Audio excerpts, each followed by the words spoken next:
আসসালামু আলাইকুম guys, myself Sadia ইসলাম বর্ষা। তো আজকে আমি খিচুড়ি রান্না করবো। খিচুড়ি রান্না করার জন্য যা যা উপকরণ লাগবে তা আপনাদের আমি দেখাচ্ছি। আলু, পেঁয়াজ, মরিচ, আদা রসুনটা আমি ব্লেন্ডার করে নিচ্ছি এবং মাংসটা ধুয়ে আমি একটু কষিয়ে নেব। যেহেতু আমরা আজকে খিচুড়ি রান্না করবো সেহেতু মাংসটা কষানো খুবই প্রয়োজন। তো আমি ভালো করে কষিয়ে নিচ্ছি যেন ভালো করে সিদ্ধ হয় এবং আমার প্রায় সিদ্ধ হওয়া শেষ। তো এখন আমি চালটা ধুয়ে দেবো। চাল এবং ডাল, এখানে 2 রকমের ডাল দিয়েছি, মসুর ডাল এবং মুগ ডাল এবং আলু নিয়েছি এবং পোলার জন্য নিয়েছি।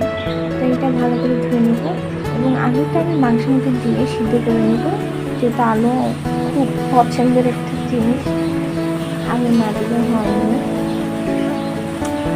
তো এখন আমি চালটা ধুয়ে দেবো, চালটা দিয়ে ভালো করে নাড়াচাড়া করবো, একটু ভাজা ভাজা করবো।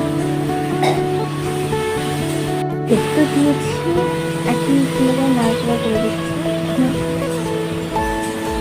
হ্যাঁ, তো তাই হয়ে যাচ্ছে। এখন পানি দিয়ে শেষ হয়ে যাবে, একটু পরে দেখাচ্ছি আমার স্পেশাল খিচুড়ি রান্না।